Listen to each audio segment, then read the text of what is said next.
let's jump into my study, basically. We're going to be talking about the book AARON EGGMAN wrote. Brother Aaron is a Christian. He's a pre-wrather like myself. He wrote a book called The Saints Go Up and the Wrath Comes Down, and we've been utilizing his resources already. We previously looked at making a case for the pre-wrath involves recognizing that according to the pre-wrath model and a face value understanding of Jesus' teachings in Matthew, Mark, and Luke, which are corroborated using what is already given to us in the other parts of the Bible, the pre-wrath makes a case that the rapture and the day of the Lord happen on the same day. The rapture initiates the day of the Lord, or we could say the rapture is the last thing to happen before the day of the Lord is poured out.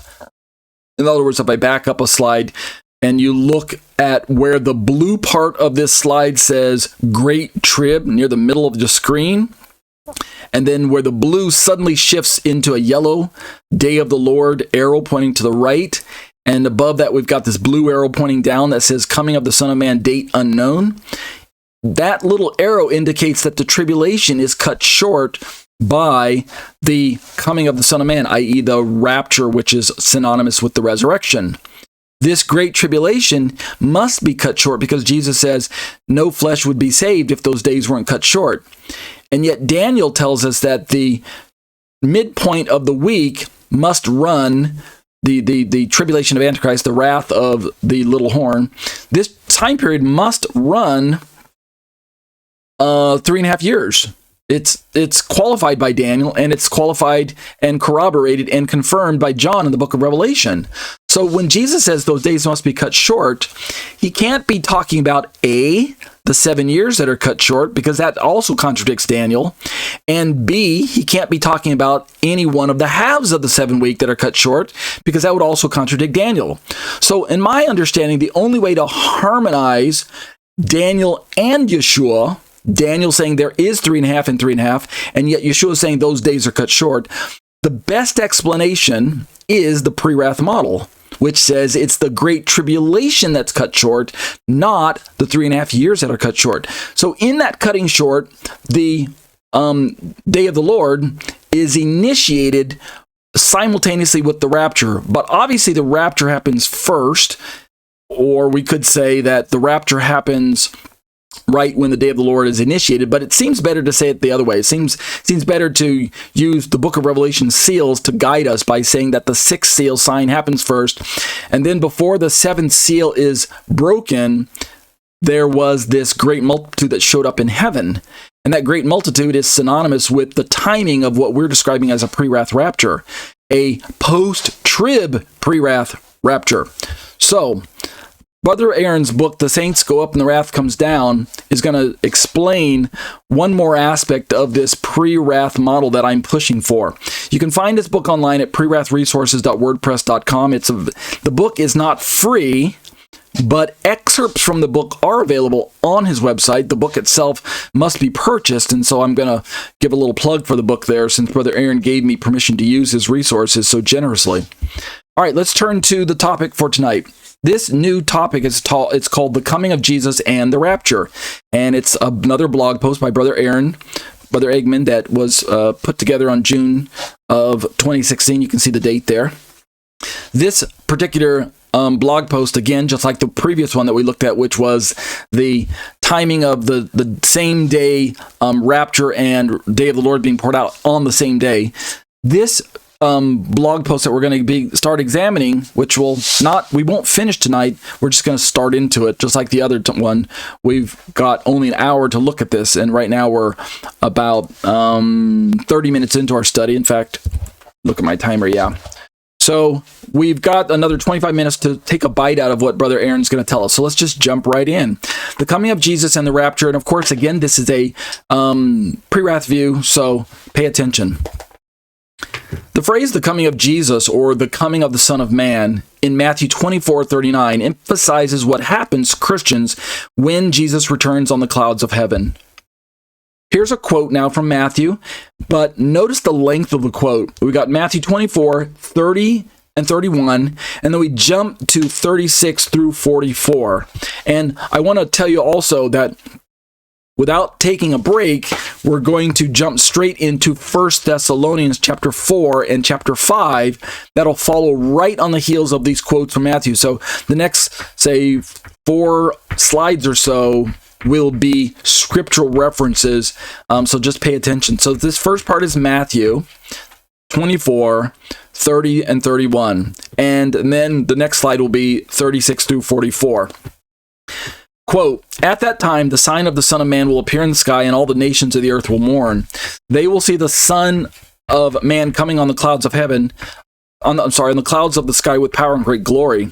And he will send his angels with a loud trumpet call, and will gather his elect from the 4 winds, from one end of the heavens to the other." Now we have, starting in verse 36, we're still in Matthew 24. "But about that day and hour no one knows, not even the angels in heaven, nor the Son, but only the Father. As it was in the days of Noah, so it will be at the coming of the Son of Man. For in the days before the flood, people were..." Give me a moment, I lost my place in reading. Let me look one more time. Okay, let me start over here. Starting in verse 37. "As it was in the days of Noah, so it will be at the coming of the Son of Man.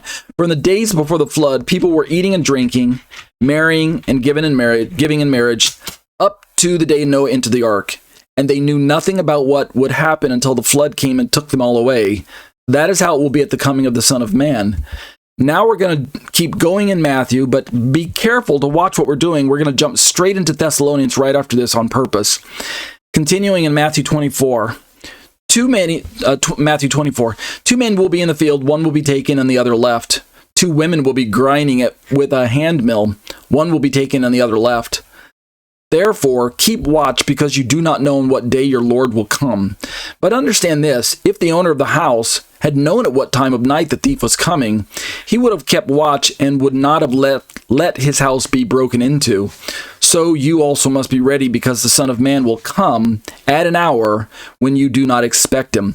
So this is Matthew 24. Now we're going to jump straight into 1 Thessalonians without lifting our finger from the Bible. 1 Thessalonians 4, 16 and 17, and then we're going to go straight into 1 Thessalonians 5, 1 through 5 without skipping a beat. And Brother Aaron has this. I made these slides using his resource, and so he's doing something on purpose. He's doing something that shows that originally when the letters were written, or the Gospels were written, there weren't verse breaks or chapter breaks. Those have been inserted later on. And so it's entirely plausible that, particularly when we get to 1 Thessalonians, just like in Matthew earlier, where we just keep reading without noticing the number breaks, we just keep reading Yeshua's thoughts. Well, now when we get to Matthew, we have Paul expressing himself, and there's no need for us to take a break between the chapters, because the thought and the topic and the content is continuous. And so let's allow for that kind of feeling as we're reading these words. 1 Thessalonians 4, 16 and 17, followed immediately by 1 Thessalonians 5, 1 through 5. Here we are, quote, "For the Lord himself will come down from heaven with a loud command, with the voice of the archangel, and with the trumpet call of God, and the dead in Christ will rise first. After that, we who are still alive and are left will be caught up together with them in the clouds to meet the Lord in the air. Now, brothers and sisters, about times and dates we do not need to write to you, for you know very well that the day of the Lord will come like a thief in the night. While people are saying peace and safety, destruction will come on them suddenly as labor pains on a pregnant woman, and they will not escape. But you, brothers and sisters, are not in darkness, so that this day should surprise you like a thief. You are all children of the light and children of the day. We do not belong to the night, nor to the darkness." Okay, this is Brother Eggman's description of what we just read. In Brother Eggman's opinion, the verses we just read are a description of the rapture. Now, this is important for the pre-wrath view on a number of levels. First and foremost, it's necessary to know that according to the pre-trib view, not pre-wrath, but pre-trib view, the verses that we just read are in many ways a description not of the rapture, but a description of the second coming. So let me show you the charts that I'm talking about again. If I just go to the rapture charts themselves and look at this point, let me see if I blow that up into a full-blown slide. Yeah, we can still see it that way. So in the pre-trib model that I'm describing, what we have here is tribulation that occupies the first 3.5 years, but the Great Tribulation occupies the final 3.5 years. However, in this model, the pre-tribulation teaching is that Christians are excused from all of the tribulation, even the first 3.5 year version, which is obviously described in kind of lesser intensity. Jesus uses labels like the beginning of birth pains, and the descriptions of the events are clearly not that drastic, although they are very fearful, but they're simply maybe a little bit more intense than what we've already seen in the past. Earthquakes, famines, wars, false Christs, things like that. We've had those before. But by the time we get to the Great Tribulation, we have things that we've never seen before. The level of killing of Jews and Christians will be at its highest peak, and we'll see the Antichrist demanding a worldwide worship and the implementation of the mark of the beast. So we'll see things that are new to us on planet Earth, but at the same time, we'll see things that are that we've seen before. But germane to our study right now is that the pre-tribulation model has to keep the Christian church out of all of that in order to maintain what they refer to as imminency, and also to maintain what they call dispensationalism, meaning the church and Israel are not overlapping entities. In other words, when Jesus told his disciples in Matthew 24 that you're going to suffer through these things, be on the watch for all of these signs, watch out for the Antichrist, watch out for the abomination of desolation. I'm paraphrasing many of the things we read in Matthew 24. Jesus, according to the pre-trib model, Jesus was not speaking to Christians in so much as that he's speaking to Jews. He's speaking to his disciples who would go on to become his own Christian church, right? That part is true, but they were not, they were pre-church Christians. They were, as if that makes any sense, but follow along with me. The pre-trib model must keep the church out of Matthew chapter 24, so therefore they do a few things in order to do that. When the elect is mentioned in Matthew 24, about 3 times if I remember, the pre-tribbers define the elect as Israel. When Jesus describes the gathering of the elect in Matthew 24, 30 and 31, the pre-tribbers identify and interpret that as the gathering of Israel at the end of the tribulation, meaning the second coming. So everything that they read about in Matthew 24, up to the point of gathering, is a description of the second coming of the Jewish people, the second coming of Israel, because the church has already been raptured. They've been in heaven this whole time for 7 years. And instead, Christ has to come back to earth, rapture the Jewish people, and then the Christians return with him on white horses, and then we all get together and go into the millennial kingdom. But something else that they also do with Matthew 24 is that after the gathering of Matthew 24:31, when Jesus starts talking about no man knows the day or the hour, one will be taken and one will be left. Not only do they say that the taken are those taken in judgment and those left are those left to go into the millennial kingdom, not only do they do that with the verses, they also say that the no man knows the day or the hour is actually still talking about the rapture. Because if the no man knowing the day or the hour were talking about the second coming, well then it wouldn't make any sense, because anyone can know the day if you simply calculate the 7 years starting either at the beginning or from the middle, right? I mean, Daniel gave us a very exacting words when he talked about 1,260 days, 1,290 days, 1,335 days. We can see these showing up on different charts, like let me see. I might have a chart that shows, yeah, here we go. Sorry, let me go backwards.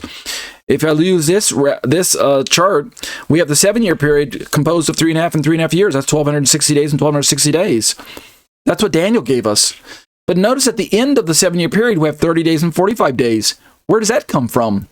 Well, that's also from Daniel.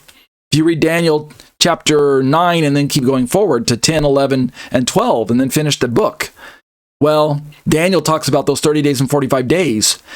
This means that one merely needs to calculate that if Jesus is coming back at the end of the 7-year period, like some of these views purport, like the pre-tribbers say that the second coming is at the end of the 7-year period. Okay, that means we can calculate it. The mid-trib says that Jesus is coming back in the middle. That means we can calculate it. The post-trib says that the rapture takes place at the end of the 7-year period, according to this model. That means we can calculate it. That means that the first 3 views on this slide here are all in some amount of error if Jesus' words, "No man knows the day or the hour," are taken literally. I know what they're going to do. Joel Richardson addresses this problem by saying, well, we don't know exactly when the 7-year might start. Therefore, how can we calculate it? But Mr. Richardson, we do know when the midpoint will happen, right? Because not only do we have the abomination of desolation initiating the midpoint of the week, we also have at that point in time the siege of Jerusalem, that's at the midpoint, the implementation of the mark of the beast, which is at the midpoint, and watch this. Here's the one point that you can't fudge on, right? You could fudge on the mark of the beast. You could even fudge on the abomination of desolation. When I say fudge, you could slide a little bit back and forth a few days. You could slide a little bit because the Bible doesn't say exactly in the midpoint that the abomination of desolation is going to happen. And it doesn't say exactly at the midpoint that the mark of the beast is going to be implemented. And it doesn't say exactly at the midpoint that the tribulation is going to start or that Jerusalem is going to be under siege. You know, why Jesus told them in Luke to get up and get out. When you see Jerusalem surrounded by armies, flee. So we don't have exact dates on those, but what do we have? According to the book of Revelation chapter 12, we have the 2 witnesses showing up. And I'm sorry, not Revelation chapter 12. I think it's Revelation chapter 11. The 2 witnesses show up, and guess what they're told to do?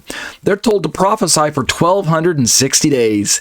That means their timing can be marked out according to the day, according to face value understanding of the book of Revelation. So we only have 2 options that basically fit with their ministry period. We either have them showing up the beginning of the 7 years, and their ministry ends at the midpoint, because it says they prophesy for 1,260 days. So it's either the first half, or we have them showing up in the middle and prophesying until the very end. And then they get killed, and then 3.5 days later, they go up into heaven. They resurrect and go up into heaven. According to a natural understanding of the book of Revelation that also incorporates the other details that the book of Revelation gives us when it talks about the angelic messages known as the 3 woes, woe, woe, woe. This allows us to place the ministry of the 2 witnesses as concurrent with the second half. So what I'm trying to say is that we can say that their ministry starts whenever they show up on earth. We can start our clock, start our timer. That's the midpoint, which should coincide with the abomination of desolation and the implementation of the mark of the beast and the siege of Jerusalem and the beginning of the tribulation. All of those 3 should start happening, but the witnesses should also show up at the same time. So what's my point? When it comes to this idea of where are the Christians during all of this time period, the pre-tribbers are going to say that we're in heaven. But if we notice, if we're still alive on earth and we see these things happening at the midpoint, then we can kind of pinch ourselves and go, well, I guess we're not pre-tribbers. Guess they got it wrong. Also, there's one other detail I didn't mention. There's more than this, but this is the major one. The animal sacrifices should have been going on up to this point in the 70th week, only to come to a halt at the midpoint. See how that works too?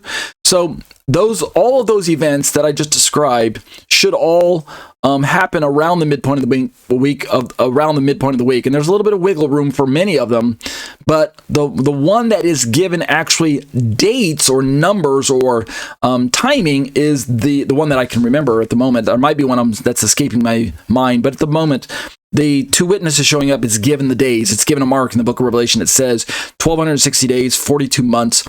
And so we don't have to fudge, is the point I'm trying to make. So now we can look at the end of the week and go, the witnesses are going to disappear after they're killed at the very end of the week.